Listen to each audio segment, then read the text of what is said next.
Welcome, fellow wildlife warriors, to the Conservationists Assemble.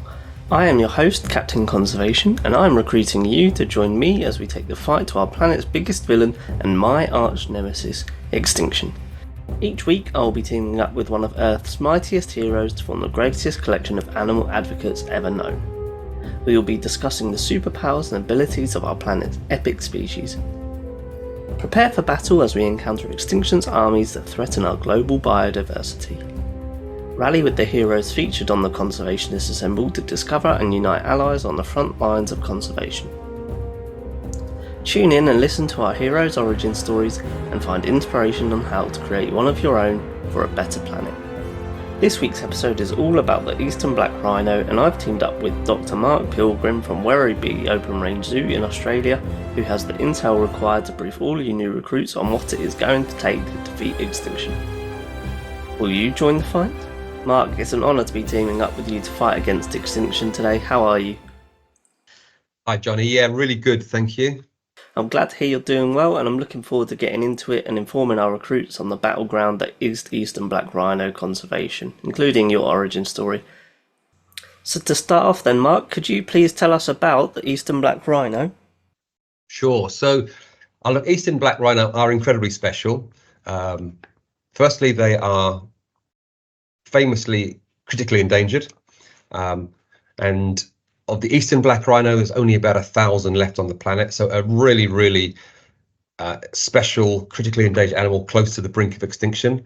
They're really important in a whole number of ways, culturally, but also in terms of the habitat that they live in. As a large herbivore, a selective browser, they play an important role in the ecosystem of selectively browsing and opening up areas for other animals. So really important in terms of their conservation and really important to their ecology.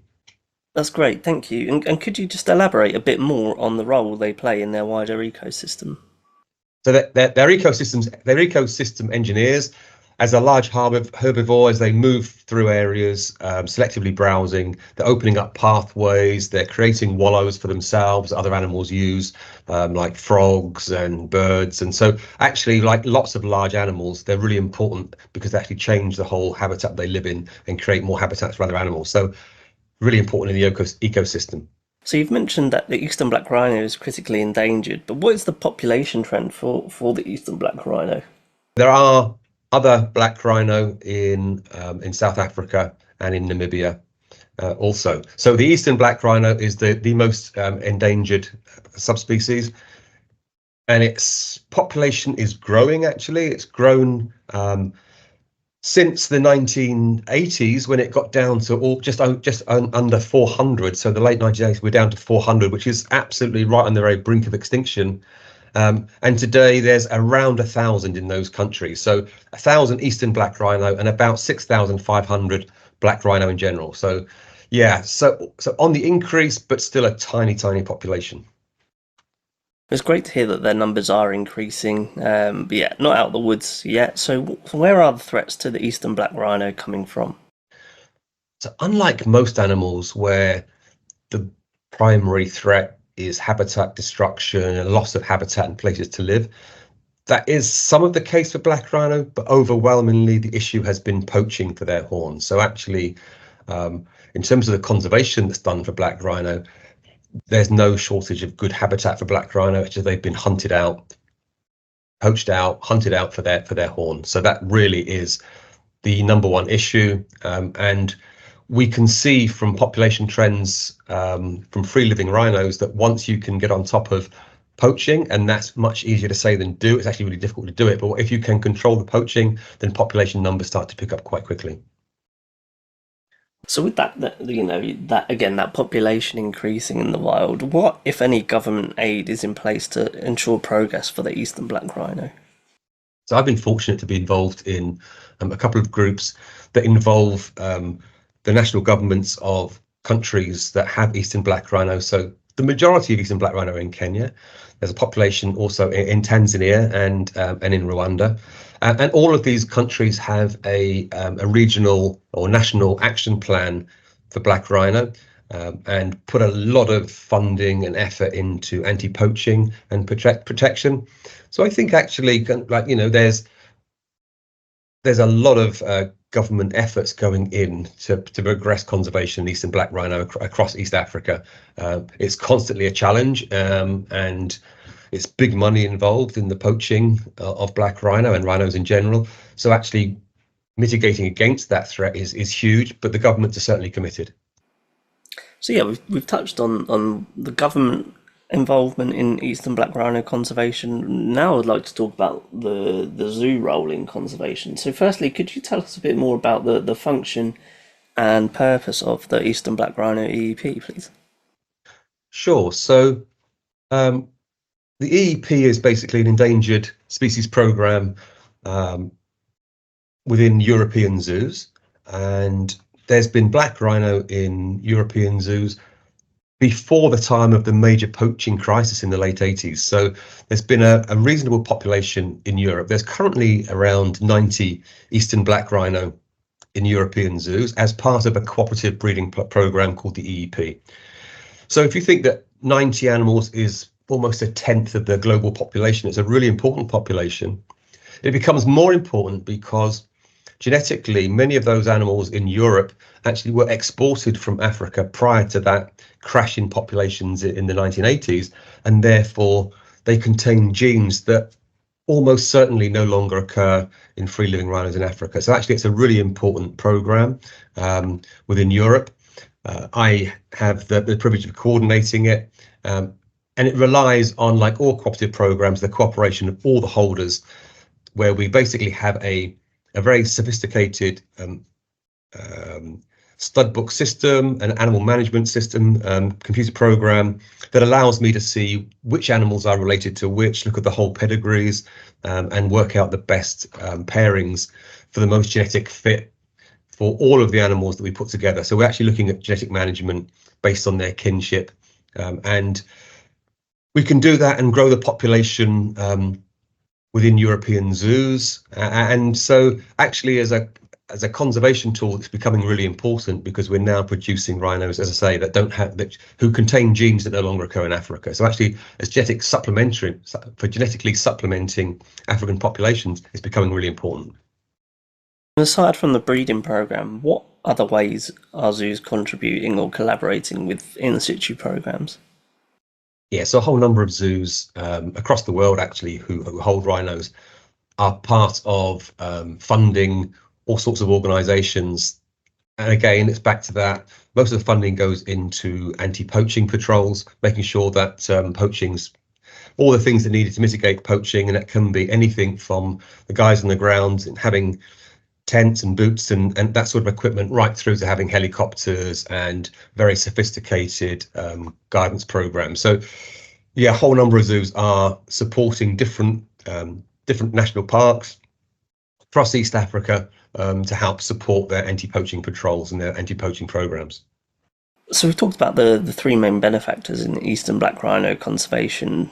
As a collective or as a whole, then what actions need to happen to improve the chances of survival for this species?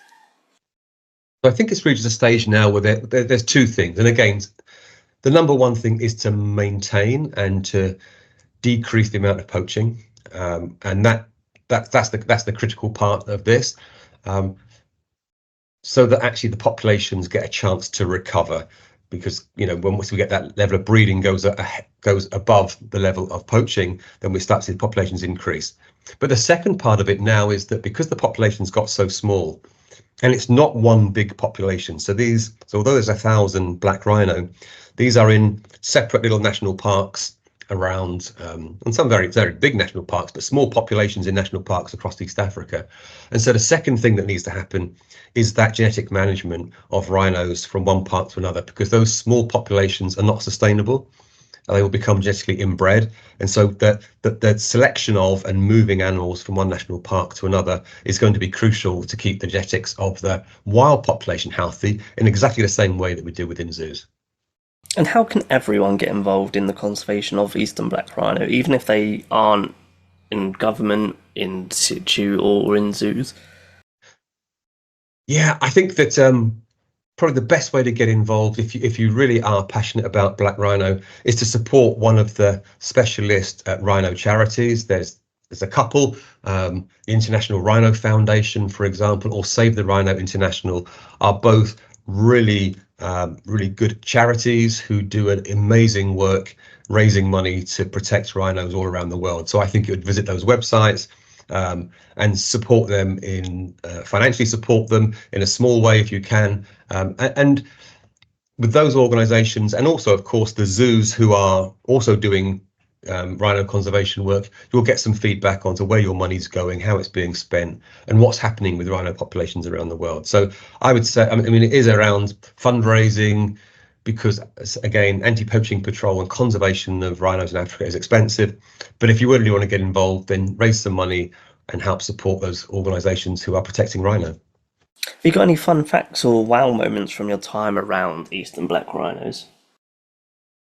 Yeah, that's interesting. I think wasn't something I heard, but something I learned for myself. I guess, working with eastern black rhinos in zoos early on in my career, the thing that surprised me most perhaps was what strong personalities they have, how individual each animal is, and how different they are. I don't know why I was so surprised by that, but it always surprised me. You've got those confident animals, you've got those very shy, inquisitive, and they're just all so different personalities. And I guess when I look at a rhino as a kid and looked at them, I never thought about them having these strong individual personalities. So that's the thing that amazes me. And also, I think it's part of the tragedy when I see those horrific pictures of rhinos being poached, and that each of those animals wasn't just a number. It wasn't just it was actually a really strong personality, a character, as well as a beautiful animal. Yeah, no, absolutely. Where you're coming from. So, do you remember what your first experience with an eastern black rhino was? Yeah, I think sort of. I think my first experience as a kid was actually going to London Zoo on a day trip and seeing black rhino there.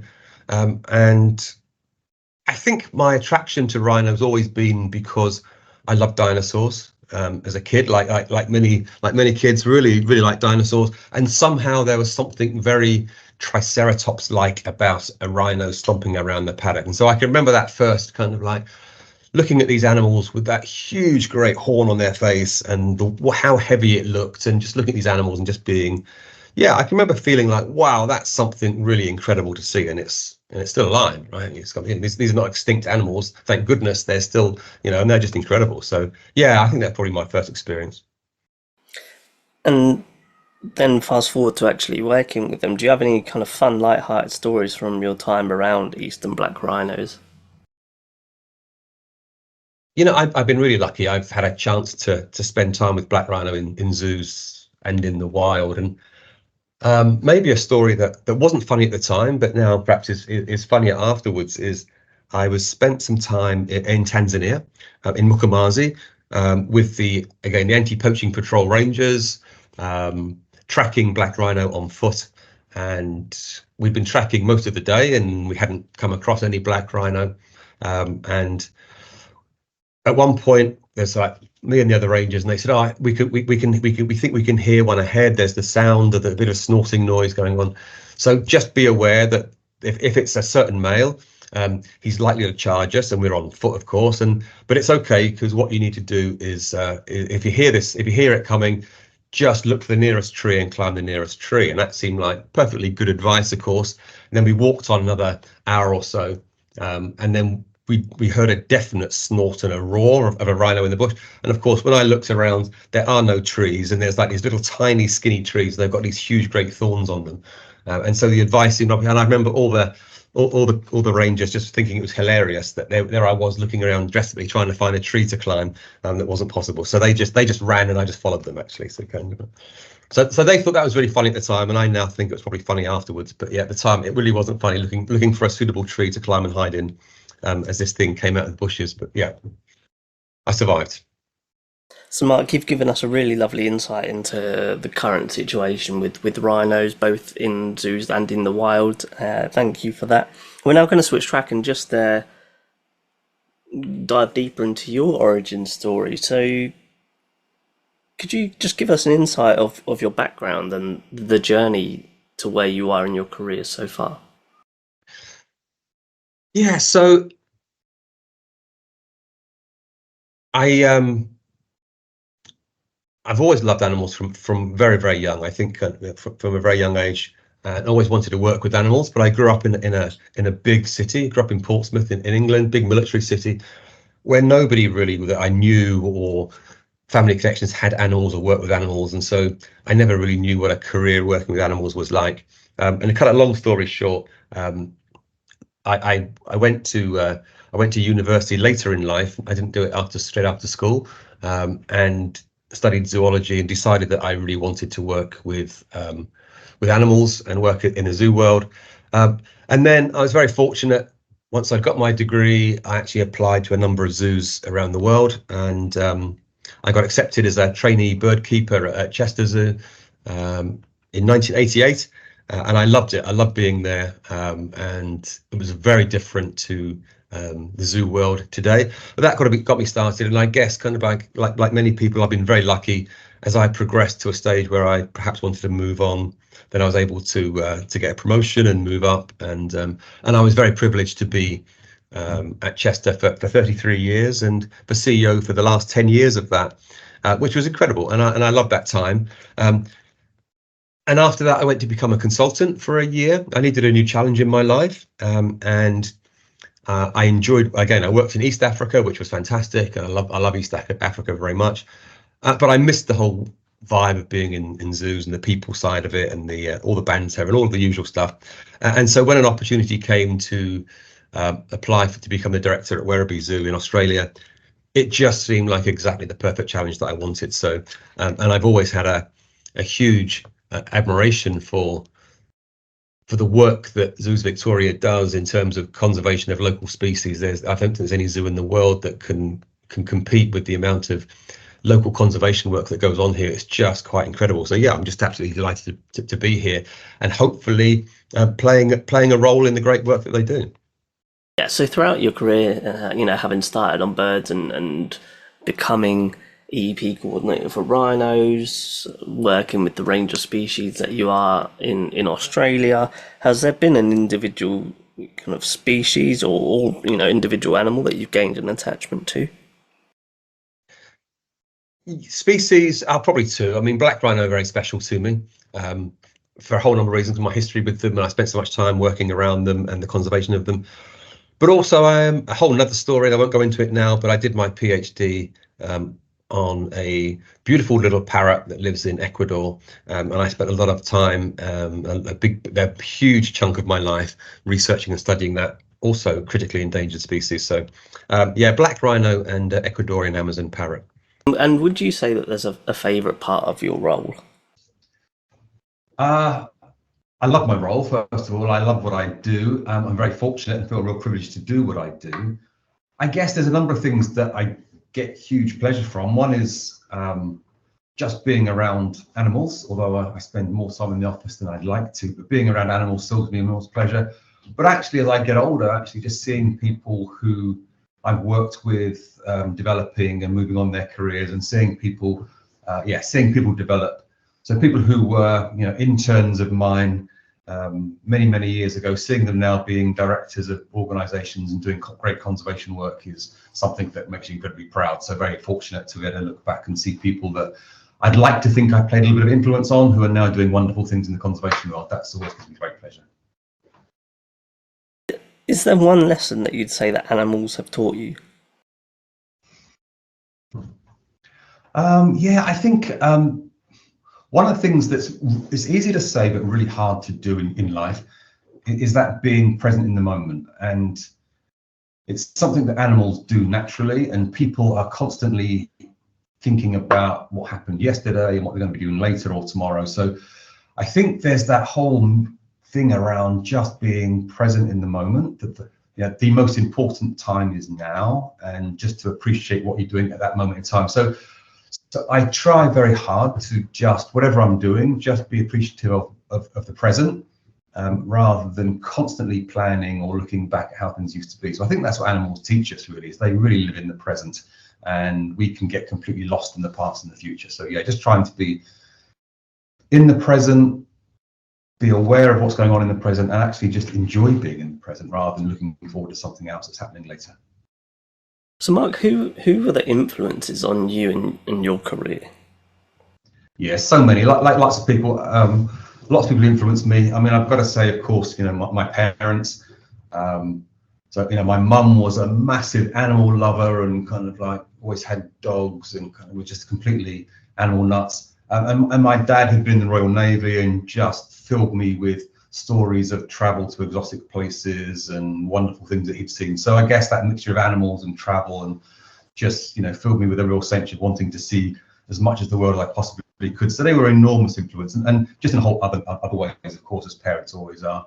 And in my career, I think there's a number of people who I could mention, but perhaps just two for this that really had a special influence. One is Dr. Roger Wilkinson, who was my first boss when I became a bird keeper at Chester Zoo many years ago, and he was the curator of birds. And for so many ways, he taught me so much about how to deal with people, about the zoo world and the keeping of animals and just the whole sort of philosophy around all of that and the meaning of all of that. But also he was incredibly good fun. He was probably not the most politically correct person I've ever worked with, but he was hugely fun. And I still have memories now of crying with laughter, having to pull my car off the road because I was laughing too hard. I had to stop my car when I was traveling with him and things like that. So kind of like, and I have to say that he's now retired quite long ago, but we are still really good friends and we're still in contact very regularly. So yeah, so Roger was a big influence on me, and also the my predecessor as CEO at Chester Zoo, Gordon McGregor-Reed.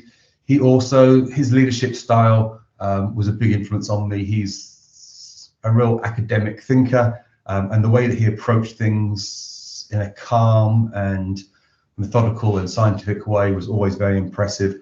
And he also had a huge influence in making sure that I did my studies. So I did my PhD because of a huge encouragement, and I'm going to say encouragement, from Gordon. And I was quite reluctant at the time. I was busy, I had a young family, I was working hard. I really didn't want to do a part-time PhD, but Gordon really pushed me to do that. And I wasn't grateful at the time, but I'm now hugely grateful because otherwise I wouldn't have done it. So yeah, Gordon and Roger particularly. And would you say that there's kind of been one particular great bit of advice that you've received from someone that influenced your career or a mentor in your journey? I guess one of the things is all about just being yourself, and trusting and having confidence in yourself and just trusting your instincts, and in conservation and in leadership, and people see very clearly kind of when you're being real and when you're being false, and kind of when you're putting on an act. So I really think in life generally, kind of you just need to play to your strengths. You know what you're good at, what you're not good at, and just be honest and open and transparent, and don't be afraid to share when you don't know or you're feeling vulnerable, and kind of all of those things that kind of just trust you. I think trust yourself, actually. It's have the confidence to just have trust in yourself is really important, but it's not always easy. And there's always days when you're racked with self-doubt and that confidence isn't there. But I think overall you just need to be, again, it's about really believing in the purpose of what you're doing and just heading for that goal. So conversely to kind of influences then, have there been any hurdles that you've had to face, and how did you overcome them? Yeah, I guess that everybody has hurdles in their career, but overall I have been incredibly lucky. I've generally been supported by brilliant people, a really nice team wherever I've worked, and I think kind of like the hurdles I think we create ourselves, and it's always, and now I guess as I look back and I one of the things is that I worked hard, and probably I didn't get my work-life balance right in the way that when I look back now, and I probably didn't go to many parents' evenings or sports days as I should have done, and all of that sort of stuff. I look back now and think, I wish if I had my time again, I'd probably spent more time with the family and working. But hey, look, that's just kind of like how it is. So kind of but no, I've been very lucky, and not massive hurdles, I'd say. I've enjoyed my working life hugely. So what are some of the proudest achievements from your career to date? The truth is that, you know, when you're a curator or a director or CEO of an organization, your achievements actually are built as part of, you know, operating as part of a large number of people. So you don't have individual achievements particularly. So as an individual achievement, my PhD I'm very proud of, because I'm not an academic person.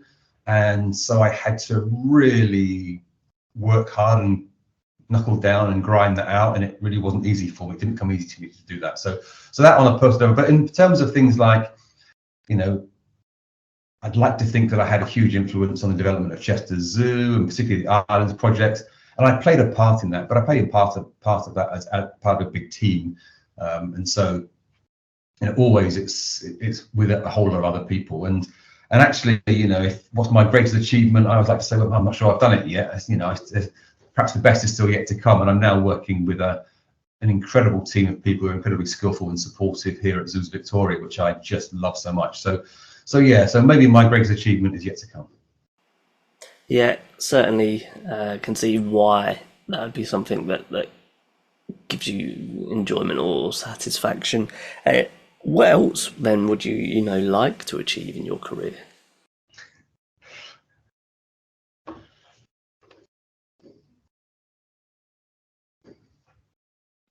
Well, I'm currently working on a hugely exciting project here at Zoos Victoria of moving the fantastic multi-generational Asian elephant herd from Melbourne Zoo to here in Werribee, to a 21-hectare facility, which is going to be game-changing elephant welfare.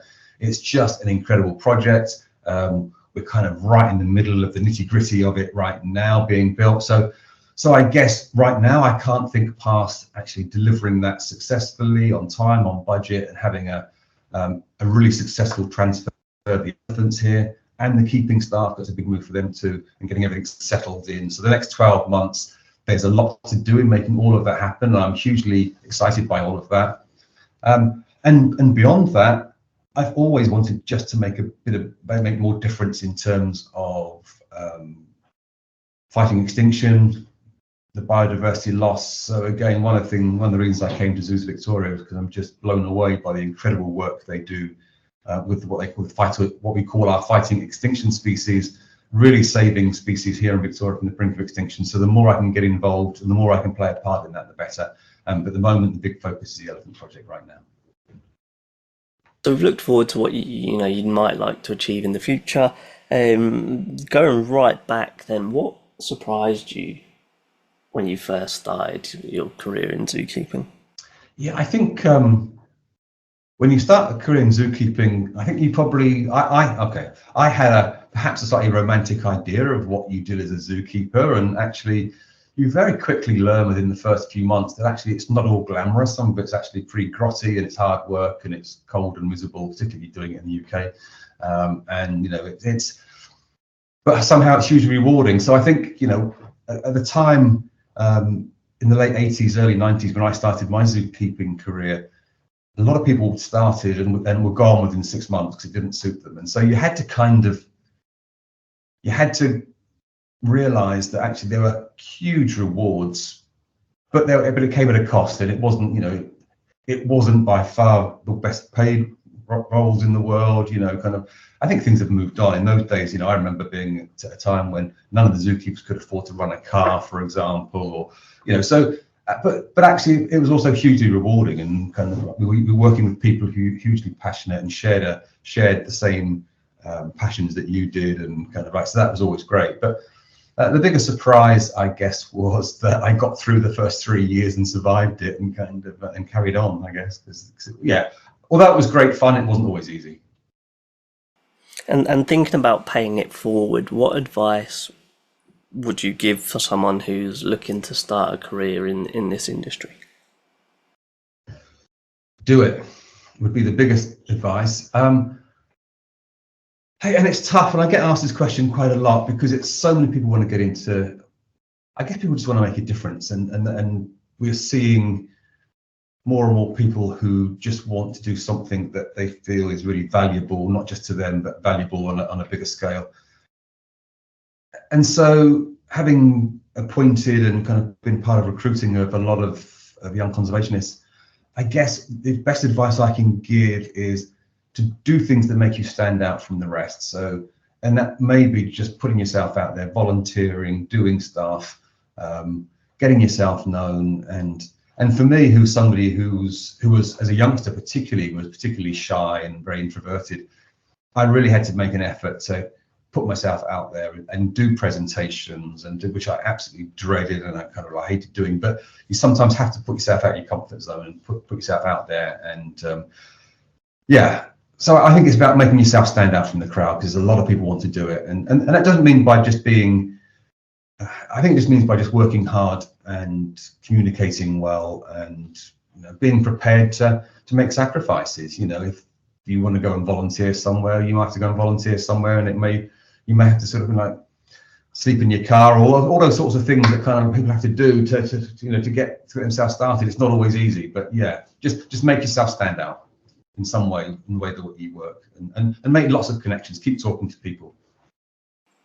As an industry, as a whole, what do you think's commonly misunderstood about zoos and ex situ conservation?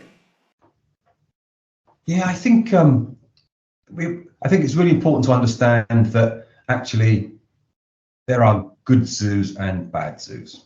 So, I'm a big supporter. I've spent my whole career working in progressive, forward-thinking, conservation-focused, education-focused zoos, and I'm hugely proud of that. And I think that the work they do is generally very underrated, and the work they do is unseen by so many people because they're kind of discoloured by the poor zoos and the zoos that aren't conservation focused, and particularly if we look globally, then there's a lot of roadside zoos that really shouldn't exist, and they don't care for animal welfare. So you've got this kind of this balancing act.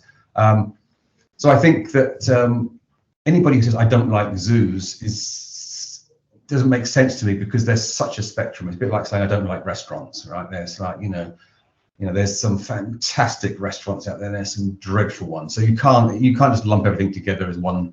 So I think what's misunderstood is that whole kind of understanding of what the top progressive zoos in the world are achieving in terms of biodiversity, and it's incredible. I mean, I've been in this industry for a long time, and I'm still just blown away by achievements of what's going on in modern progressive zoos. It's incredible. So yeah, I still think that we have a fantastic media team here who pushes out all of our stories, but actually I still think generally in the population zoos are slightly misunderstood and are not, and the great work that's going on is still underestimated. And what's the biggest challenge you think that ex situ conservation is facing or has to face?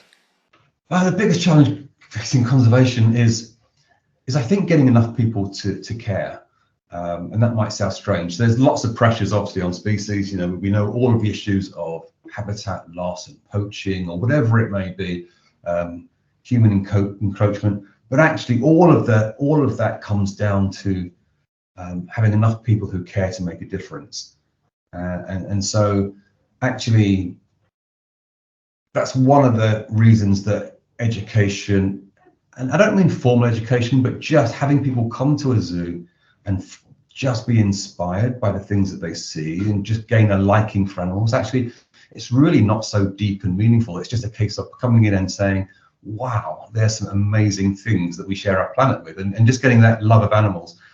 Because once you've got that, then you're going to want to protect that, because that's how it works. And so I think that the biggest challenge actually is there's not enough people in the world who really care about biodiversity and wildlife. And so if everybody cared, then it would make a difference. There'd be more funding, there'd be more political power, all of that stuff. So I think it's really about us being ambassadors for wildlife and for the importance of the environment. And it's starting to come through, but it's happening too slowly.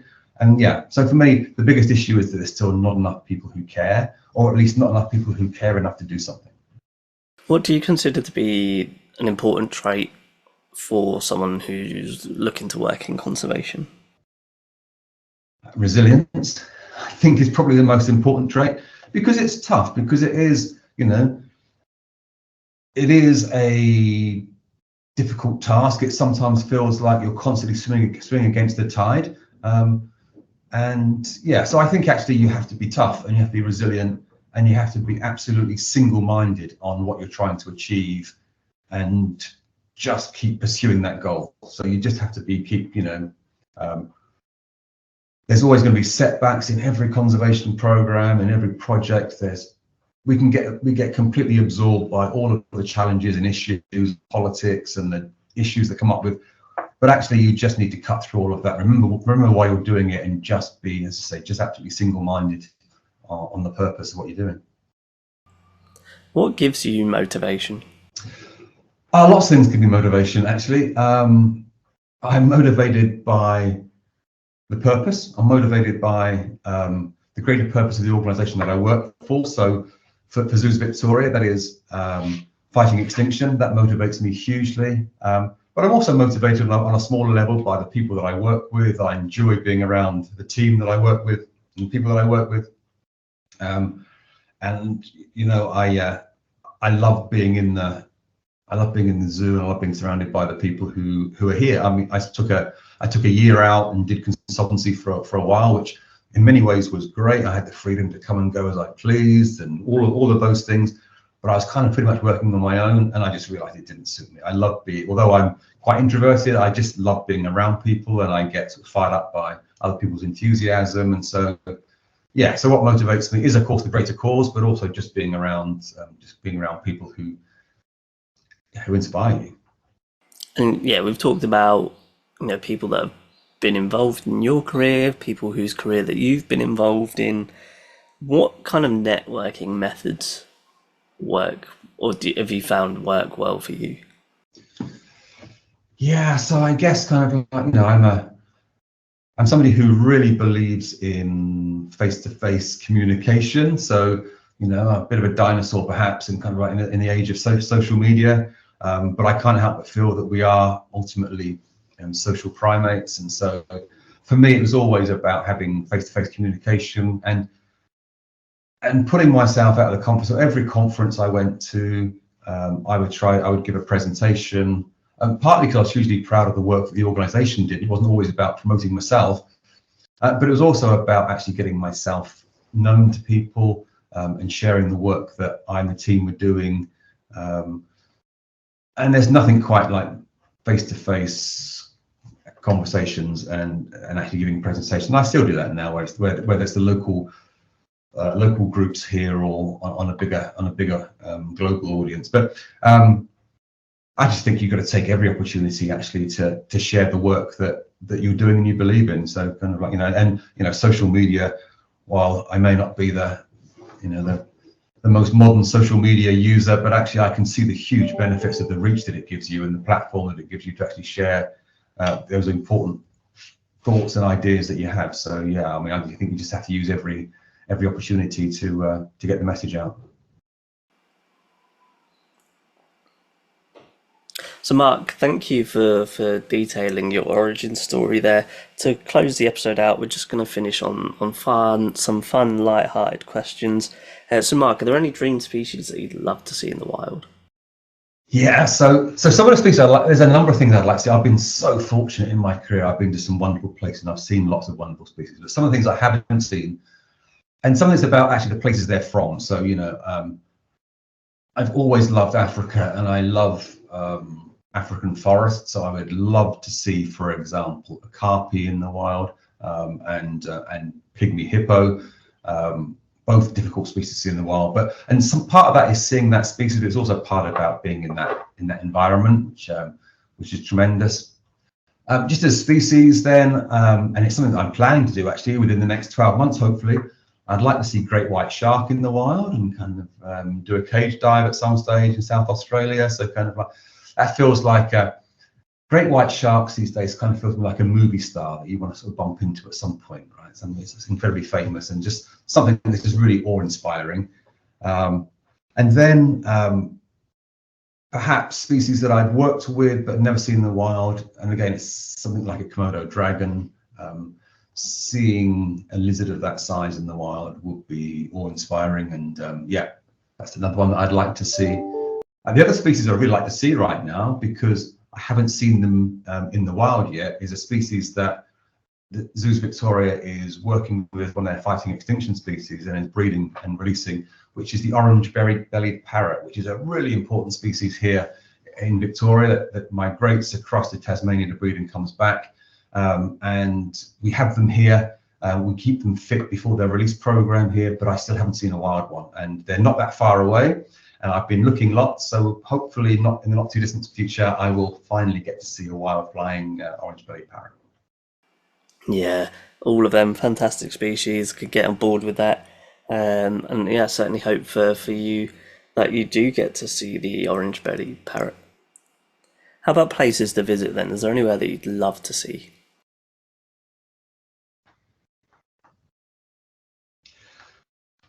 Yeah, again, I've been really fortunate in being able to travel a lot. There's lots of countries I'd like to visit, but actually there's only one continent that I've not visited, and that's Antarctica. So I would actually like to go to Antarctica and do an Antarctic expedition.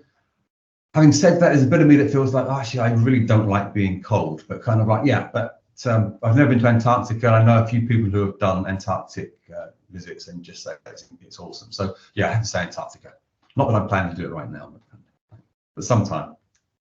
Yeah, fair. Yeah, wanting to complete the set. I get that. If you could be an animal, Mark, what would it be, and why? Yeah, I would definitely be an eagle. Just because whenever I see eagles, and here I'm very fortunate, we have white-bellied sea eagles flying across the zoo occasionally, and also wedge-tailed eagles. I just think it just looks incredible. That effortless flying and soaring high above the countryside. Yeah, it just looks amazing. I mean, kind of like, yeah. So I just that freedom and that sort of yeah, it just looks so much fun just to be an eagle. So yeah, definitely be an eagle. So yeah, heavy talk aside and career talk aside, how do you relax? How do you unwind when you're not working? I feel like I'm lots of things. I've got lots of interests. So I'm a really big bird watcher, a bit obsessive bird watcher. I spend a lot of time bird watching, but it's not just about seeing the birds. It's actually about visiting new places, hiking, getting out to places where I'm likely to find new birds. So I just love getting out, camping, and visiting new areas here in Australia, and bird watching. But also I'm very fortunate where I live now. Here I have a house that has a large garden, which I'm gardening for wildlife. So I spend quite a lot of time actually sort of using a wildlife garden. I've just put in a wildlife pond, and just seeing how that develops and what comes in is here in Australia. It's just amazing. So lots of things, but I like being outdoors. I run most days in the morning, so I enjoy.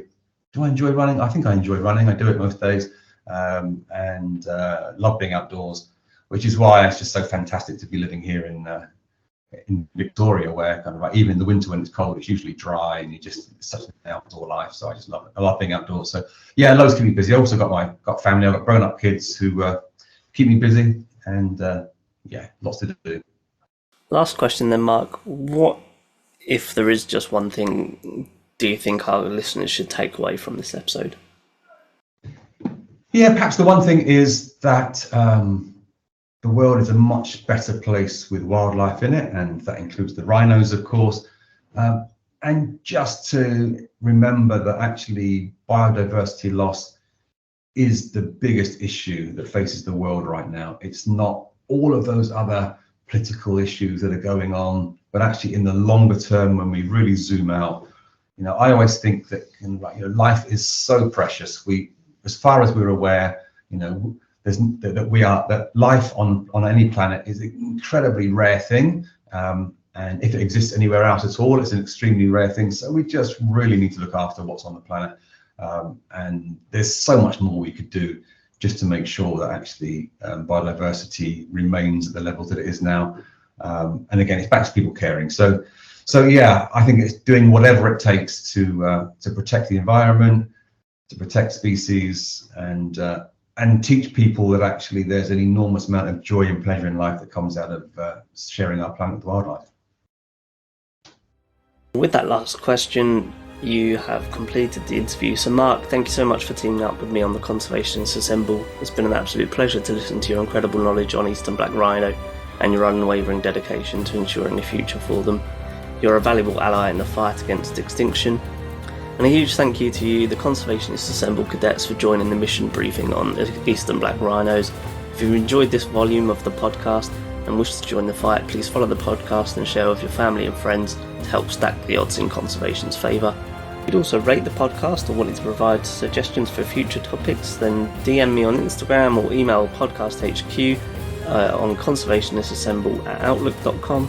Until next time, recruits, Captain Conservation, over and out.